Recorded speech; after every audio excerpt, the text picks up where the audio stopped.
আসসালামু আলাইকুম রহমতুল্লাহ। সচরাচর উপরে যে কাজগুলো থাকে সেগুলো আমি আব্দুল আজিজের দিয়ে করাই, কারণ আব্দুল আজিজ আমার থেকে হালকা মানুষ এবং পাতলা মানুষ, সে কাজ বাজ করে খুব সে শান্তি পায়। তো এই যে দেখতেছেন সূর্য জানলা সরাইতেছে, এর আগে 5 পিসের যে কিচেনের যে সেটটা ছিল সেটা সরাইলো, অর্থাৎ সে এখান থেকে ওয়াল টপগুলো নামাই নেবে আর কি।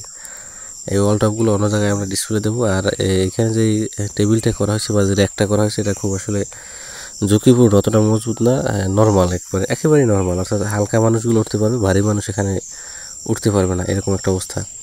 তো এই দেখেন আমাদের কাছে বিভিন্ন ক্যাটাগরি সুন্দর সুন্দর ওয়ালটপ আছে, তো সেই ওয়ালটপগুলো নামাই দিতেছে। এই ওয়ালটপগুলো নামাই আবার অন্য জায়গায় ডিসপ্লে দিতে হবে, কারণ আহ, যখন এক জায়গায় ডিসপ্লে দেওয়ার পরে ওই মালটা বিক্রি হবে না বা চলবে না, তখন ডিসপ্লেটা চেঞ্জ করবেন। এবং ডিসপ্লে চেঞ্জ করার পর যদি আপনার মালের সেল না বাড়ে, তাইলে আপনার মালের ক্যাটাগরি চেঞ্জ করতে হবে। এরকম বিক্রয়ের ক্ষেত্রে কিছু কিছু নিয়ম আছে, সেই নিয়মগুলো ফলো করলে আসলে বিক্রয় বাড়ে, সেল বাড়ে আর কি। তো এই ডিসপ্লেতে সেল কম হচ্ছিলো, তার কারণে আমরা ডিসপ্লেটা চেঞ্জ করে দেবো আর কি।